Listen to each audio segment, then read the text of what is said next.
Well, Representative Sellers, I had the chance to talk to him for about 10 minutes.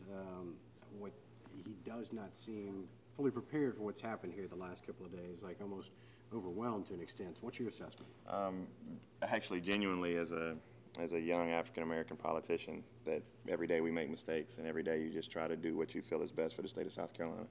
I just wanted to have a conversation with him about where we are as a state, where he is, and how best to go forward.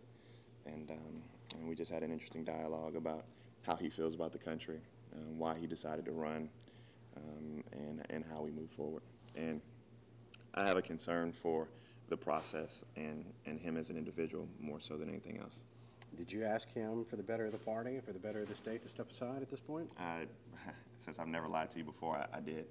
And I just said that there are things, apparently he's a very talented individual. I mean, I don't think that Bakari Sellers can win statewide in South Carolina. I mean, you have to be, there has to be some either divine intervention or some sincere talent, and it apparently was a combination of both.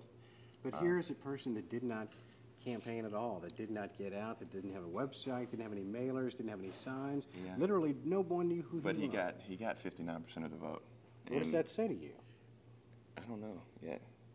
I don't think that there's any political analyst that understands where that is. But my point to him was that apparently he has talent. Apparently he's had some measure of success. And I wanted to make sure that we got past some, if there are any issues present now, if we got past those, because there's still an opportunity to utilize that success. And I didn't want the media or anybody else persecuting a very talented politician. Congressman Clyburn is worried that perhaps something more nefarious is at play here, that maybe he's been put up to this. Do you have any of those concerns? I didn't speak with Congressman Clyburn about those comments. I asked him flat out, and I'm only 25, so I'm not really jaded by reality yet, so I just believe what people tell me. I think he's a great human being. I think he's an awesome American. He served our country. If this is what he chooses to do, so be it. I just don't think that with some of the things that have come out, those are the values that the Democratic Party stands for. We'll just leave that to the Republicans. Did you get a sense that he heeded your advice, or would heed your advice? What did he say when he left? It was interesting.